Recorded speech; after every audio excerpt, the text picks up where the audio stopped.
Hey everyone, it's Triple Mango Threat, and today I want to talk about two decks that break the mana curve rule, so let's jump right into it. So the Command Zone made a video recently that talked about mana curve, and it should look like a bell curve, the highest being around 3 to 4 converted mana cost, and then it gets lower the higher the mana cost. But the two decks I want to mention today actually break this rule. Let's talk about Enmity, Celebrant of Bounty. This is a legendary creature that can be your commander. It costs 5, and whenever you cast this spell you get to Cascade. It also says that spells you cast with converted mana cost 6 or greater have Cascade. So when I build this deck, it's going to not have that sweet mana curve as you would expect. For example, my mana curve has an average CMC of 5.23, and normally that is very bad to the faster side of Commander. They recommend 3.5 or lower, so this is already way above what they want. As you can see, most of my spells are going to be around 6 to 7 mana. I have one 9 CMC spell, and I have 8 CMC spells, which is crazy. The neat thing about Cascade is that we're always going to get at least 2 spells with our commander. So I have Nissa's Renewal in here, and this is not a recommended ramp spell, because normally players are thinking, okay, I need ramp that is anywhere from 0 to 4 converted mana cost. This is 6, so this is probably already pushing it for some players. But what's great about this is that we're getting those 3 basics on the battlefield. They do enter tapped, we gain 7 life, but we also get to Cascade with our commander, so whenever we cast Nissa's Renewal, we could end up casting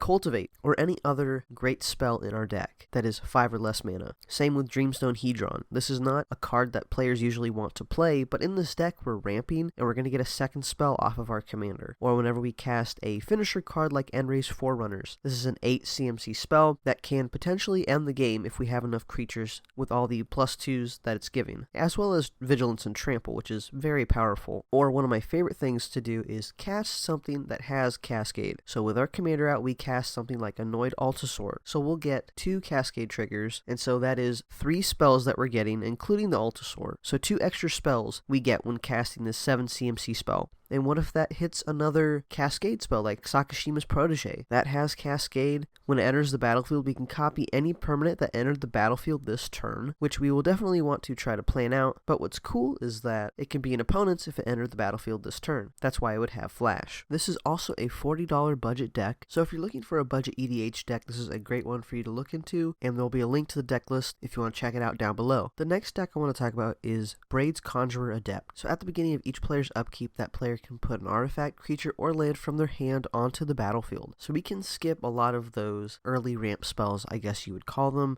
because if you look at this mana curve, this is higher than what MOT was. It's at 5.93, so almost 6 converted mana cost on average. Again, it takes another dip around 4 or 5 and goes right back up at 6 and 7, even 8, and then you can see I have at least 3 9 CMC spells and like 2 10s. It's also a budget deck that comes in around $45. The point of this deck is that it has an Eldrazi theme, because most of the Eldrazi have a high converted mana cost, so we're able to, on turn 5, drop something that is 7 to 9 converted mana cost, which is very powerful and makes you a threat very easily. But on the safe side, we can always drop things like Dreamstone Hedron, which is a great mana rock, or even Coveted Jewel. When it enters the battlefield, we get to draw 3. It taps for 3 of one color, and whenever one or more creatures an opponent controls attacks you and they aren't blocked, that player gets to draw 3 cards and gains control of Coveted Jewel, and they untap it. Now there's not very many enchantments in the deck because I want to take advantage of Braids' ability that only focuses on artifact, creature, and land. But if we do come across something that our opponents have cheated out that's really good, we can cast something like Corrupted Conscience. This enchants a creature and then we get to control that creature. The creature now has Infect, and so we can gain control of someone's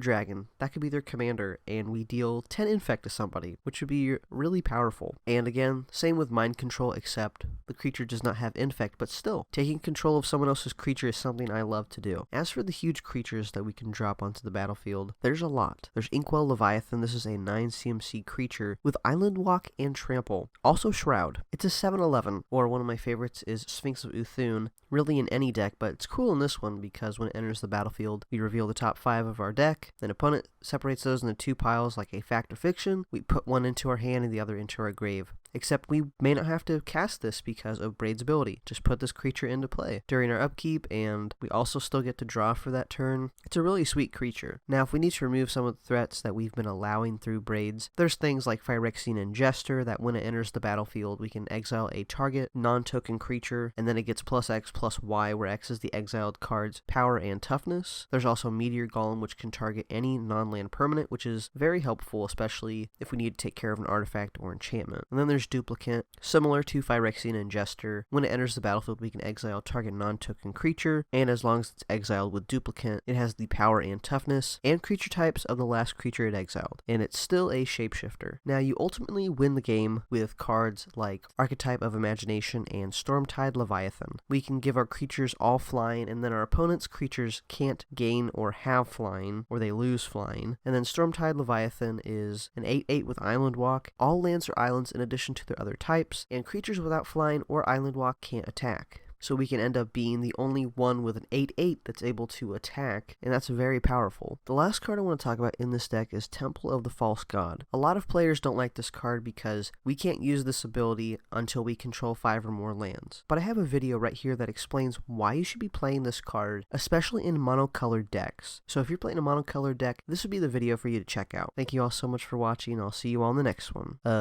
Peace.